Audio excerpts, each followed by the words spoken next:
1장 19절 한 절만 함께 합독하도록 하겠습니다.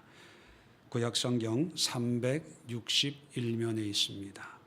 사사기 1장 19절입니다. 자, 먼저 함께 본문을 합독하도록 합니다. 여호와께서 유다와 함께 계셨으므로 그가 산지 주민을 쫓아내었으나 골짜기 주민들은 철병거가 있으므로 그들을 쫓아내지 못하였으며. 아멘. 자, 광고 드린 바와 같이 7월 1일부터 21일까지 우리 연례 행사로 기도회가 있습니다.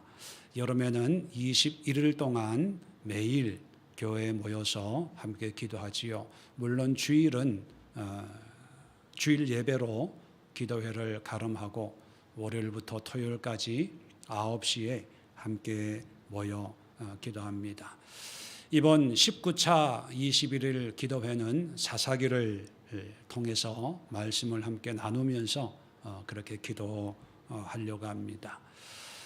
이 사사기의 내용에 대해서 많은 분들이 알고 계시고 또 사사라고 하는 그 의미에 대해서 또 어떤 분들은 중요한 사사에 대해서 많이 또 지식적으로 알고 있고 또 성경도 있고 설교도 아마 많이 들었을 것입니다. 그런데 이 사사기를 선택한 여러 가지 이유가 있지만 그 중에 가장 중요한 것은 누구나 우리가 살고 있는 이 시대가 어렵고 불확실하고 혼돈의 시대다 하는 것에 아마 동의할 겁니다. 이런 불확실한 상황, 여러 가지로 어려움을 직면하고 있는 이 시대를 우리가 어떻게 믿음을 가지고 살아갈까? 거기에 대해서 지금으로부터 한 1500년, 2000년 기원전 한 1300년 경이니까 3300년이 되겠네요. 3300년 전에 이 시대의 모습과 똑같지는 않겠지만 그 시대에도 여전히 믿음 생활하고 있는데 당면한 여러 가지 문제들이 있어서 그 문제를 이 모양 저 모양으로 해결해 나가는데 중요한 것은 하나님이 보는 관점이 무엇인가를 기록해 놓은 책이 사사기이기 때문에 이 사사기를 보면서 이 시대의 역사를, 이 시대의 상황을 하나님의 관점에서 살펴보자, 그런 의도로 사사기를 정했습니다. 제가 분명히 말씀드리는 것은 하나님의 관점이에요. 지금까지 우리가 사사기를 읽을 때는 책 제목처럼 사사들의 관점에서, 그래서 기드온의 300명 용사로 어떻게 전쟁에 이겼지? 드보라가 어떻게 전쟁에서 승리했지? 삼손이 어떻게 그렇게 놀라운 힘을 가지고 블레셋 사람들을 이겼을까? 그런 사사의 관점에서 사람 중심의 성경을 이해를 했습니다. 제 말이 맞나 안 맞나 한번 테스트 한번 해볼까요? 삼손의 힘은 어디에서 나오나요? 예? 삼손의 힘은 어디에 있었나요? 머리카락. 머리카락이다라고 하는 분들은요, 주일학교 다시 다녀야 돼요. 절대로 머리카락이 아니에요. 삼손의 힘은 하나님으로부터예요. 근데 우리는 익숙하게 머리가 잘리니까 힘을 잃어버리고 머리가 자라니까 힘이 있다고 생각해서 머리카락이 힘의 근원인 줄 알아요. 왜냐하면 삼손이 그랬거든요. 자, 삼손이 믿음이 좋았어요? 안 좋았어요? 안 좋았어요. 안 좋은 삼손의 얘기에 은혜 받아가지고 우리도 삼손의 힘은 머리카락에서 나온다 이렇게 알고 있다는, 그게 사람 중심의 성경 이해예요. 하나님의 관점은 모든 능력은 하나님으로부터 나오는데 단지 나실인으로 머리를 깎지 마라 라고 했는데 그 한면 말씀을 어겼기 때문에 힘이 없어진 거예요. 나중에 삼손에 대해서 얘기할 때 다시 얘기하겠지만, 제가 우리가 성경을 이해하는데 참 큰 실수를 범하는 대표적인 예를 제가 든 거예요. 자, 그렇게 보면 이 사사기를 함께 살펴보면서요, 정말 우리가 성경을 너무 읽는다고 하지만 잘못 이해하고 있구나. 성경을 잘못 이해한다는 것은 무슨 말이냐 하면 하나님에 대한 이해가 잘못됐다는 거죠. 그래서 오늘 첫날부터 21일 동안 주일 예배도 사사기입니다. 계속해서 이번 21일 동안 사사기에 푹 젖을 수 있기를 바랍니다. 그래서 시간 나는 대로 사사기도 한번 쭉 몇 번을 읽어보면서 김 목사님 설교가 맞나 틀리나 여러분도 한번 점검해 보시고, 내가 평소에 이렇게 알고 있었는데 설교 듣고 성경 보니까 좀 다르네, 뭐 이런 점도 확인해 보시고, 그러면서 사사기를 통해서 은혜 받고 또 함께 기도하는 시간을 가지려고 합니다. 오늘 그 첫 시간으로 영적 어둠의 시작, 그런 제목으로 1장 19절을 함께 살펴보려고 합니다.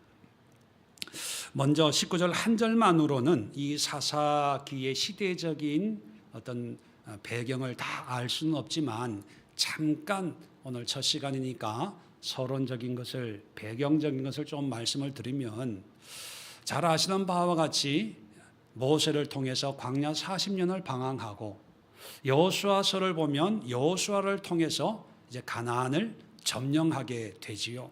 그리고 12지파대로 제비를 뽑아서 땅을 나누는 것이 여호수아의 내용입니다. 그 다음에 사사시대, 사사기는 뭐냐 하면 그 땅에 이제 12지파가 가나안 땅에 퍼져서 살면서 이 가나안 원주민과 어떤 관계를 맺으면서 어떻게 살아가고 있는가 하는 실생활을 우리에게 알려주는 것이 바로 사사지요. 자, 그런데 제목이 사사기, 사사라고 하는 것은 그 의미적으로 보면 재판관입니다. 재판관. 그런데 사사기 전체를 통해서 사사라고 하는 말이 많이 나오죠. 그런데 원어적으로 보면 한 번도 명사가 사용되고 있지 않아요. 사사로 세웠다, 사사가 되었다, 사사를 세웠으니, 이런 표현이 번역으로는 많이 나오는데 그 단어가 다 동사예요.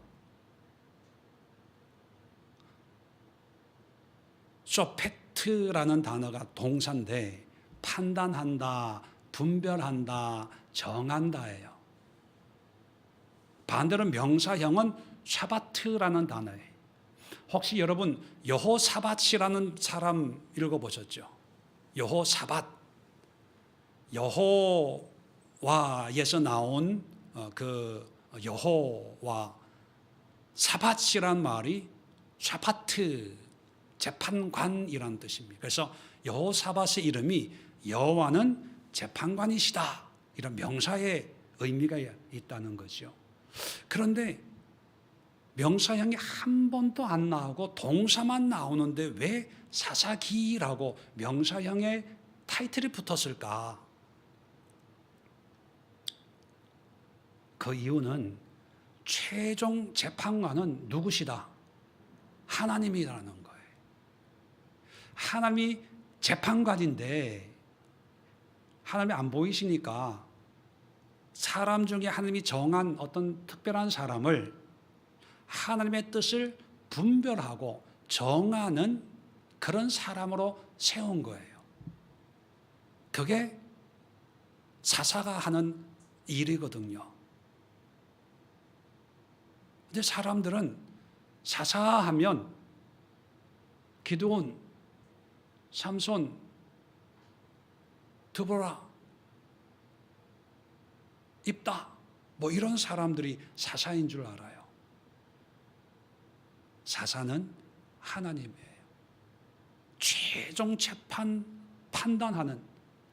그래서 하나님이 고난을 주기로 결정하면 고난을 주고, 구원을 주기로 결정하면 구원을 주고, 용서하기로 결정하면 용서해 주고, 그 하나님의 결정을 사람을 세워서 그 사람이 하는 대신에 또 이스라엘의 대표로 그 일을 행하게 하는 거예요. 자, 그러면 사람들 앞에 세워진 그런 사사들, 대표자들의 말을 들으면서 그 말을 통해서 우리는 누구를 생각해야 됩니까? 하나님을 생각해야 되겠죠. 왜? 하나님이 결정한 내용이기 때문에. 그러면 모든 일들을 통해서 하나님이 이렇게 결정하셨구나, 또 하나님이 이렇게 하라고 하시는구나, 이렇게 이해를 해야 돼요. 자, 그런데 사람들은 하나님을 의식하지 않고 눈에 보이는 사사를 의식하게 돼서 기드온이 이렇게 하라 그래, 입다가 이렇게 하라고 그랬어. 그래서 이제 기록에 남기는 거예요. 기드온은 이런 일을 했고 삼손은 이런 일을 했고. 자, 그걸 보면 사람들은 기드온이 훌륭한 일을 했네, 삼손이 훌륭한 일을 했네, 그렇게 여기면서 그것이 이스라엘의 역사라고 생각을 하는 거죠. 그래서 우리 기독교에서도 이 사사기를 장르별로 분류를 할 때, 그래서 역사서로 분류를 해요. 누구는 이렇게 했고 뭘 했고 전쟁을 했고 이겼고 졌고. 왜? 역사의 흐름으로 이렇게 나열되어 있으니까. 근데 유대인들, 원래 이 구약의 말씀을 받았던 유대인들은 여호수아서나 이 사사기나 역사서로 받지 않고 어떤 장르로 받아들였다고요? 제가 광고 시간에 말씀드렸는데 예언서예요. 예언서. 이사야서, 예레미야서만 예언서가 아니라 여호수아서도 사사기도 예언서로 이해를 했어요. 그 의미는 뭡니까? 역사 속에 역사하시는 하나님의 말씀을 발견하기 위해서 이 사사기를 읽고 묵상했다는 거예요. 자, 그러면 오늘날 코로나 시대의 이 시대의 흐름, 몇 년도에 뭐가 있었고 뭐가 있었고 뭐가 있었고, 우리는 시간의 흐름으로 역사적인 흐름, 크로노스의 흐름이라고 이해를 합니다. 그래서 내년에는 어떤 일이 벌어질까, 내후년에는 10년 뒤에는 이렇게 이해를 합니다. 그런데 원래 유대인들, 믿음 좋은 유대인들의 관점으로 보면, 또 하나님이 기대하는 관점으로 보면, 우리의 이 시대를 역사적 관점으로 이해하기를 바랄까요? 예언의 말씀적으로 이해하기를 원하실까요? 예언적으로. 자, 여기서 오해해서는 안 되는 게, 예언한다고 해서 미래를 예지한다, 그런 의미가 아닙니다. 성경에서 예언이란 하나님의 말씀을 얘기하는 거예요. 예언자라고 하는 것은 미래를 얘기하는 게 아니라 하나님의 말씀을 대언하는 사람이에요. 그래서 하나님의 말씀이 미래에 해당되는 거기 때문에 미래의 사건, 또 하나님의 말씀이 과거의 일이라면 또 과거의 사건, 하나님의 말씀의 내용에 따라서 과거, 현재, 미래 달라지는 거지, 예언자라고 하는 그 사람의 역할은 하나님의 말씀을 그대로 전하는 사람이에요. 자, 그렇다면 이 시대를 하나님의 말씀을 찾는 그런 관점으로 살아야 된다는 거죠. 그것을 알려주는 것이 사사기예요. 이해가 좀 됩니까? 그래서 사사들의 행적이 많이 나오는데 한 12명 정도가 나와요. 근데 그 사건에서 사람이 주인공이 아니에요. 그래서 이번 21일 기도회를 통해서 여러분들이 가지고 있는 그 사람 중심의 신앙 성경 이해를 제가 아주 적나라하게 깨뜨릴 거예요. 기드온이 그렇게 믿음 좋은 사람 아니에요. 물론 히브리서 10장에 보면 믿음의 명예의 전당에 몇 명의 사사들이 언급되기도 해요. 그러니까 그들이 믿음으로 쓰임 받긴 받았어요. 근데 그들을 통해서 하나님이 우리에게 주시는 교훈적인 메시지가 중요한 거예요. 메시지가. 기드온이 구원받았대. 믿음의 전당에 올라가 있어. 기드온이 복받은 거지 우리가 유익된 게 없잖아요. 그죠? 기드온을 통해서 하나님은 나에게 뭘 말씀하시려고 하는가? 이런 걸 이해가 되면요. 이제 이 시대를 역사적으로 보는 것이 아니라 예언적으로 봐요. 그 얘기가 뭐냐면 코로나를 통해서 하나님이 나에게 주시는 말씀은 뭘까? 이게 해석이 되는 거예요. 기도해도 응답이 안 되는 이 문제를 통해서 하나님은 나에게 뭘 말씀하려고 하는가? 이게 보여지는 거예요. 문제투성이인 이 인간을 내 옆에 꽂아 놓은 하나님의 의도가 뭘까? 그게 말씀이 들려지는 거예요. 여러분, 좋죠? 흥분되지 않아요? 네, 기대되지 않아요? 네, 기대가 안 되나 보네. 나 혼자만. 자, 그래서 오늘 그 첫 시간으로 앞에 보는 것과 같이 영적 어둠의 시작이, 사사기는 어둠의 시대입니다. 어둠의 시대. 왜 어둠이냐? 먹고 살기가 힘들어서도 아니고요. 지금 광야 유목 생활을 마치고 정착 생활을 하고 있어요. 자, 떠돌이 생활하다가 집 짓고 농사 짓고 가축을 세우니까 가난하겠어요? 부유하겠어요? 당연히 부유하죠. 고생 끝 행복 시작이에요. 또 광야 30년 돌아다니다가 가나안 문화를 보니까 눈이 휘둥그레지는 거예요. 한 번도 먹어보지 못한 음식을 먹고요. 왜? 40년 동안 만나만 먹었잖아요. 그런데 가는 데마다 카페가 있고요. 가는 데마다 식당이 있고요. 뷔페가 있고요. 지금부터 얘기하는 제가 먹고 싶은 걸 얘기하는 거예요. 귀담아 들으세요. 스테이크 집이 있고요. 횟집이 있고요. 땅을 하나님이 주셨기 때문에 이제 금고 놓고 이건 내 땅이야. 건드리지 마. 집을 짓기 시작하고 막 살기가 너무 좋은 거예요. 그런데 왜 암흑기라고 얘기할까요? 하나님이 없어서 그래요. 점점 하나님의 말씀이 희미해지는 그런 시대가 되는 거지요. 자, 그래서 영적 어둠의 시작인데, 자, 이 영적 어둠의 시작을 우리에게 얘기하는데 어떤 현상들이 나니까 영적 어둠이 시작이 되는가를 우리에게 얘기해 줍니다. 19절 짧은 이 말씀 속에 첫 번째가 뭐냐면 영적 어둠의 시작은요, 하나님의 말씀을 잊어버리는 것으로 시작을 해요. 자, 원래는 19절에 보면 가나안 민족들을 다 쫓아내야 돼요. 그죠? 자, 그런데 여호와께서 유다와 함께 그 산지 주민을 쫓아냈지만 그때 골짜기 주민들은 철병거가 있으면 그들을 쫓아내지 못했다. 그렇게 표현합니다. 하나님이 힘이 없어서 쫓아내지 못한 게 아니라 사람들이 하나님의 말씀보다는 나중에 나오지만 현실을 더 중요하게 여기는 거예요. 그 현실이 뭡니까? 철병 거예요. 이스라엘 사람들은 청동기 문화를 가지고 있습니다. 그런데 가나안 땅에는 이미 철기 문화가, 히타이트 민족이 철을 제일 먼저 발견을 했거든요.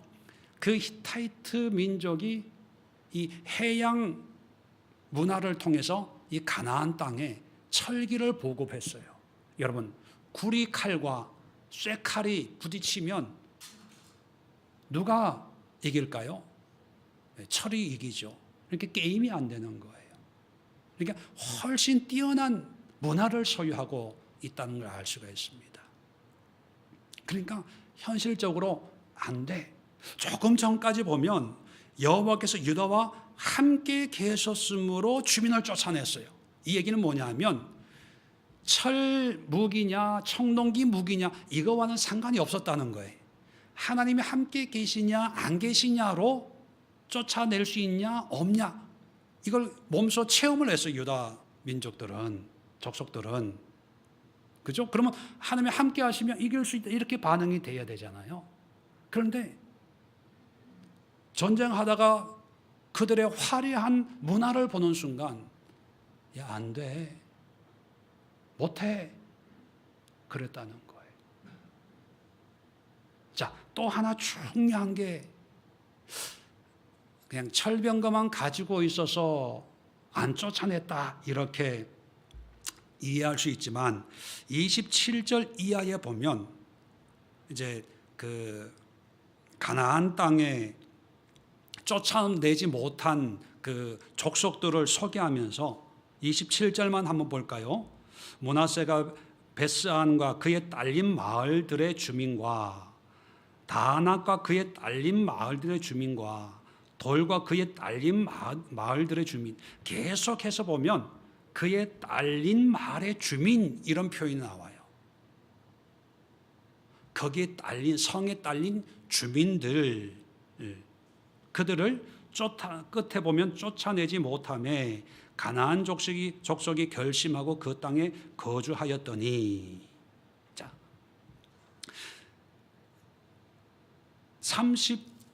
27절부터 쭉 보면요, 30절에도 보면 끝에 보면 그들 중에 거하면서 노역을 하였더라. 그 딸린 주민들이 뭘 했냐면 노역을 했어요. 자, 33절도 보면 끝에 보면 벳아나 주민들이 그들에게 노역을 하였더라. 35절 끝에도 보면 아모리 족속이 마침내는 노역을 하였으며, 노역이라는 게 뭐예요? 노동을 했다는 거예요. 자, 전쟁을 열심히 했는데 그의 딸린 주민들을 쫓아내지 못했다라고 표현을 하고 있지만 안 쫓아낸 거예요. 그걸 어디서 알 수 있습니까? 노역을 시킬 수 있다는 얘기는 힘이 있다는 거예요, 없다는 거예요? 있다는 거예요. 그 있으면 쫓아낼 수 있는데 안 쫓아냈어요. 그 이유는 뭘까요? 노역시키기 위해서. 왜 노역할 사람이 필요할까요? 이스라엘 사람들은 농사를 지을 줄 몰라요. 왜? 40년 떠돌이 생활만 했잖아요. 그리고 유목 생활을 할 때는 그렇게 노동력이 필요치가 않아요. 오히려 노동력이 많으면 이 딸린 식구들이 많다 보니까 이 양식 대기가 힘이 들어요. 이동할 때는 단철한 게 좋아요. 그런데 이제 정착을 하다 보니까 노동력이 곧 경제력과 결보가 되는 거예요. 일꾼이 많으면 그만큼 넓은 땅을 경작할 수가 있고, 땅이 넓어지니까 부자가 될 수가 있는 거죠. 그러니까 하나님은 다 죽여라 그랬거든요. 근데 안 죽여요. 표현으로는 아이고 철병거가 있어서 못 쫓아내요, 못해요, 우리보다 힘이 더 세요, 말은 그렇게 하지만 속으로는 살려주고 종 삼아야지, 일꾼 삼아야지. 이 사람은 죽이긴 너무 아까워. 왜?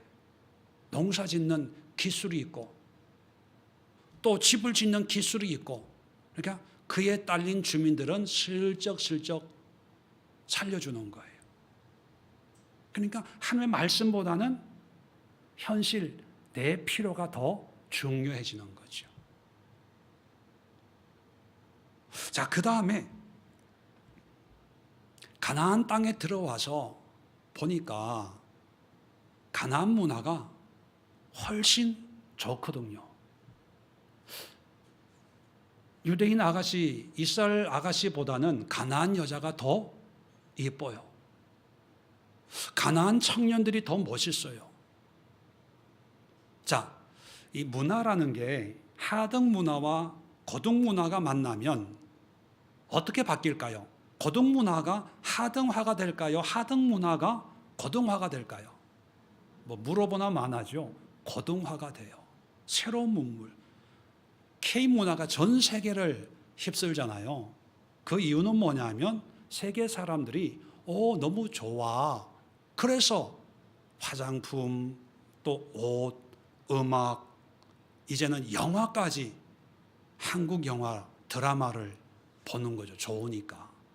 자, 이스라엘 사람들 눈에 자기의 문화가 더 좋게 여겨질까요? 가나안 문화가 더 좋게 여겨질까요? 가나안 문화예요. 철기 문화가, 그리고 성을 쌓고 살잖아요. 거기에 동화되다 보니까 과거 우리가 살았던 광야 40년, 애굽 종살이, 이런 건 창피하게 여기는 거예요. 그러니까 지금은 시대가 바뀌었으니까 그게 중요한 게 아니야. 그래서 과거 하나님이 역사하셨던 역사를 잊어요. 관심을 주지 않아요. 그리고 이제 지금 가나안 사사 시대는 출애굽 2세대 그리고 3세대들이거든요. 우리말로 표현하면 신세대들. 이 신세대들의 눈에는 애굽에서 노예 생활한 건 말할 것도 없고, 광야 40년의 삶은 이렇게 좀 이렇게 요즘 표현으로 루저들의 문화, 숨기고 싶은 과거예요. 40년 만나를 먹었다? 이게 우리도 옛날에 먹을 게 없어서 보리죽 먹었어. 이러면 요즘 애들 뭐라 그래요? 건강식이었네. 우스갯소리를 그랬대잖아. 6.25 때 먹을 게 없어가지고 소나무 껍질을 먹고 보릿고개 얘기하면, 그렇게 먹을 게 없으면 라면 컵라면이라도 먹지. 이해가 안 되는 거예요. 왜? 과거를 알려고 하지도 않고, 또 알아도 부끄럽게 여기고, 대신에 새로운 문화에 동조가 되고 기대하고 선망하는 그런 일들이 일어나죠. 자, 그런데 이스라엘의 과거는 아까도 얘기했지만 역사가 아니라 뭐였다고요? 하나님의 말씀의 시대였어요. 역사를 부끄럽게 여긴다는 것은 하나님을 부끄럽게 여기는 거고, 우리의 문화를 창피하다라고 생각하는 것은 곧 하나님을 창피하다라고 생각하는 것과 같은 거죠. 그래서 나중에 보면 유대인들은 결혼을 같은 이스라엘, 같은 지파에서 결혼해야 되거든요. 하나님의 말씀에. 그런데 세련되고 이쁘고 늘씬한 가나안 아가씨들, 그리고 우람하고 잘생기고 건장한 가나안 청년들, 그 가나안 청년들이 어떻게 생겼을까? 멀리서 찾지 마세요. 결혼하기 시작하는 거예요. 그건 뭐냐면 하나님을 버리는 거예요. 그럼 하나님을 알지 않고 하나님을 외면하고 버린다. 이게 어떤 현상이라고요? 영적 어둠의 현상이에요. 이게 시작이 되는 거예요. 자, 그런데 3300년 전에 이 영적 어둠에 대해서 제가 말씀을 드렸습니다. 크게 세 가지로 말씀을 드렸는데, 첫 번째가 하나님의 말씀을 잊어버려서, 두 번째는 하나님의 말씀보다는 현실의 나의 필요와 나의 욕구가 더 중요하기 때문에, 세 번째는 하나님의 역사, 하나님의 문화를 창피하다고, 뒤떨어진 문화라고 여기면서 알려고 하지 않고 잊으려고 하고 새로운 세상의 문화에 호기심을 가지고 있다, 그렇게 요약을 할 수가 있죠. 그런데 이것이 3300년 전의 문제일까요? 오늘날은 어떨까요? 하나님의 말씀에 대한 기대와 설레임과 궁금증 가지고 있나요? 역사를 통해서 역사를 공부하는 것이 아니라 역사 속에 역사하시는 하나님과 하나님의 말씀을 알아야 되겠다라고 하는 그런 영적인 욕구가 있나요? 말씀보다 현실적인 문제에 더 매여 있는 그런 모습은 없나요? 성경 말씀은 말씀이고 나의 유익과 필요를 채워줄 수 있는 일을 위해서는